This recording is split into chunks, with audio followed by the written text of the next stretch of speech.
اعوذ باللہ من الشیطان الرجیم بسم اللہ الرحمن الرحیم۔ وہ جاتے ہیں تو وہاں ان کو ڈھونڈتے ہوئے لوگ آتے ہیں، کوئی کسی طرح ای میل کے ذریعے، فون کے ذریعے، خط کے ذریعے اپنی بات ان تک پہنچا سکتا ہے۔ تو اب ایسے ہزاروں لوگ دنیا میں ہیں، جن میں سے کئی سو کو تو میں بھی جانتا ہوں، کہ جو ایک ہی طرح کا واقعہ بیان کرتے ہیں، تھوڑے بہت فرق کے ساتھ، اور وہ یہ کہ میں تڑپ رہا تھا، اعتکاف کیا، میں نے صدقے کیے، روزے رکھے، زکات دی، اللہ سے چمٹا، رویا، تڑپا، توبہ کی، اور یہ کہا کہ اللہ مجھے کسی طرح اپنے کسی ایسے اچھے بندے تک پہنچا دیجئے جس کے پاس بیٹھ کر میں بھی نیک بن جاؤں۔ تو عام طور پر اللہ کے ایسے بندوں کو عجیب و غریب بات ہو رہی ہے کہ اکثر حضور پاک صلی اللہ علیہ وآلہ وسلم کی زیارت نصیب ہوتی ہے، اور وہ رہنمائی فرماتے ہیں کہ ہمارا دوست ہے ذوالفقار، اس کے پاس چلے گا۔ میں مکہ مکرمہ کے ایک رہنے والے کا واقعہ آپ کو سنانا چاہتا ہوں۔ مکے کا ایک باشندہ اور عام آدمی نہیں، حضرت صدیق اکبر رضی اللہ عنہ کی اولاد میں،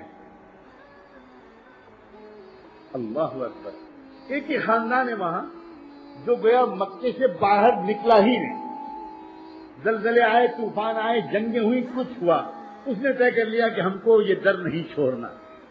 اس خاندان کا ایک شخص ہے، یہاں ایک نیک صالح عجیب کیفیت ہے، اس کے دل میں تڑپ پیدا ہو۔ اس نے حضرت کی ایک کتاب پڑھی عربی میں، تصوف و سلوک پر جو کتاب ہے حضرت کی، وہ اس نے عربی میں پڑھی، اور دل میں شدید بے چینی پیدا ہو، اور یہ بے چینی اس کو اس حد تک کر دی کہ پورے حج میں، وہ حج کے مجمع میں، بھیڑ میں، عرفات میں، مینا میں، حرم شریف میں، سڑکوں پر ڈھونڈتا پھرتا تھا، اور جو نظر آتا کوئی ہندوستانی یا پڑوس کے ملک کا، اس سے پوچھتا تھا کہ اس کتاب کے مصنف کو جانتے ہیں، کہیں ملاقات ہو پائے گی میری؟ عجیب دیوانگی کے ساتھ، یہاں تک کہ وہ مایوس ہو گیا تو حج کے بعد مدینہ منورہ چلا، وہاں جا کر درود شریف کا اہتمام کر کے دعا مانگنی شروع کی، اللہ تعالیٰ سے کثرت سے دعا مانگنی شروع کی۔ ایک دن بالآخر اللہ تعالیٰ کی توجہ ہوئی اور حضور اکرم صلی اللہ علیہ وسلم کی زیارت نصیب ہوئی، اور دیکھا کہ حضور بیٹھے ہیں صحابہ کرام کے ساتھ، ترتیب کے ساتھ صدیق اکبر رضی اللہ عنہ بیٹھے ہیں، عمر فاروق، سیدنا عثمان، سیدنا علی اور چند صحابہ، اور صدیق اکبر کے پیچھے لگے بیٹھے ہیں ایک اور بزرگ۔ حضور نے فرمایا کہ پریشان نہ ہو، ان کو تلاش کرو جو ابوبکر کے پیچھے بیٹھے ہیں، کہ یہیں کہیں ہیں، ان کو تلاش کرو، میرا سلام کہنا اور اپنے دل کے درد ان سے کہہ دینا مجھ تک پہنچ جائے۔ اب بہت ایمان کی تعریف ہے، کہاں کریں، ایک ایک امام مسجد نبوی کی صفوں میں گھومتے پھر رہے ہیں، لوگ حیران کہ اس کو ہوا کیا، اس شخص یہ ایک ایک کو دیکھتا پھر رہا ہے، ایک ایک سے پوچھتا پھر رہا ہے، اس شکل کو دیکھ رہا ہے، اس صورت کو دیکھ رہا ہے کہ جو صورت خواب میں دکھائی گئی صدیق اکبر کے پیچھے بیٹھی ہوئی۔ بالآخر مکہ مکرمہ میں طواف کرتے ہوئے اس شخص کی نگاہ حضرت پر پڑ گئی،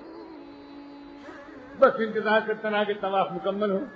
اور طواف مکمل کے بعد وہ آ کر لپٹ گیا، وہ عجیب اس کی کیفیت، حضرت حیران، استقبال کیا، اس کو خیریت پوچھی، عربی زبان اس کی مادری زبان، ظاہر ہے کہ خالص عربی النسل، عربی میں بات چیت شروع ہوئی۔ حضرت نے ادراہ اخلاق فرمایا آئیے گھر چلیں، ابھی اس نے کچھ کہا نہیں، گھر پہ آ کے اس نے آ کر اپنی بات کی، جب حضرت بیٹھ گئے اور اپنا تعارف کرایا اور کہا کہ میں بہت عرصے سے مانگتے مانگتے میری عجیب کیفیت ہے، میں پہلے ایک کتاب کے مصنف کو تلاش کرتا رہا، وہ نہیں ملے، پھر میں نے اللہ تعالیٰ سے بہت دعا مانگی، پھر آپ کی شکل مجھے دکھائی گئی، اور میں آپ کو نہیں جانتا کہ آپ کون ہیں، آپ مجھے بیعت کر لیں اور مجھ کو کسی طرح تقوی والا بنا دیں، مجھ کو اللہ تعالیٰ کا نیک بندہ بننے کا شوق ہے، مجھے کچھ نہیں چاہیے، میں گناہوں سے توبہ کر کے اللہ کا نیک بندہ بنانا چاہتا ہوں۔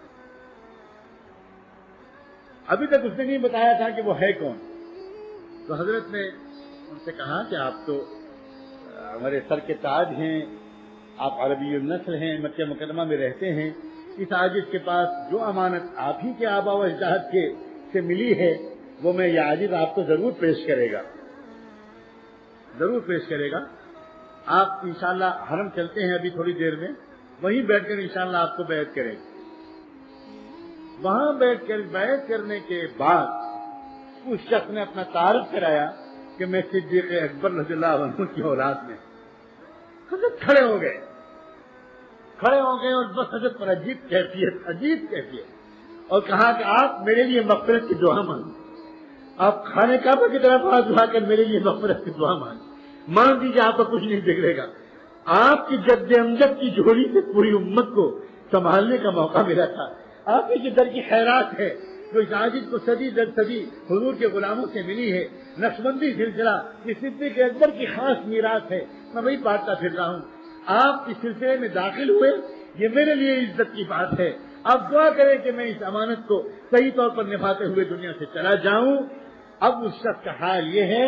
کہ وہ مکہ مکرمہ میں، مدینہ منورہ میں، گاؤں گاؤں حاجیوں کے پاس، عمرے والوں کے پاس، دکان دکان جا کر عجیب اس کی کیفیت ہے، بس وہ ایک ہی بات بیان کرتا ہے کہ لوگوں فلاں تاریخ کو اللہ کا ایک بندہ آ رہا ہے، حرم میں فلاں جگہ بیٹھے گا، اس کو دیکھ لینا، اس کو بس دیکھ لینا، تمہاری آنکھوں میں انشاءاللہ حضور کی محبت آ جائے گی، اللہ کی محبت آ جائے گی۔ یہ اس طرح کے واقعات ہزاروں کی تعداد میں ہیں۔ اللہ ان کے وجود کو مبارک فرمائے، ان کی عمر پر برکت نصیب فرمائے، اور اس صوبے کو، اس شہر کو، اس کے ایک ایک کچے بچے گھر کو، ہمارے ملک کو اور پورے عالم کو ان کے فیض سے اور ان جیسوں کے فیض سے بھرپور فائدہ اٹھانے کی توفیق۔ اس لیے لوگوں بلا تاخیر اللہ والوں سے جڑنا، ان کی محبت، ان کی ذات کی محبت اپنے دل میں لانا، ان کی صحبت اختیار کرنا اور ان کو اپنے حالات کی اطلاع دے کر اور ان سے پوچھ کے زندگی گزارنا۔ اس مٹی ہوئی سنت کو زندہ کرو، اس رواج کو زندہ کرو، نت نئے رواجوں سے اپنے آپ کو بچاؤ۔ تمام تر خیر پرانے دین میں ہے، نئے دین میں نہیں۔ تمام تر خیر پچھلی صدیوں کے رواج کی طرف اور ان کے مزاج کی طرف واپسی میں ہے۔ نئے جتنے بھی رواج ہیں اکثر کا شر ان کے خیر پر غالب ہے۔ اللہ تبارک و تعالیٰ ان کلمات سے فائدہ اٹھانے کی مجھے اور آپ کو توفیق عطا فرمائے اور ہماری دعا کو، ہماری مجلس کو قبول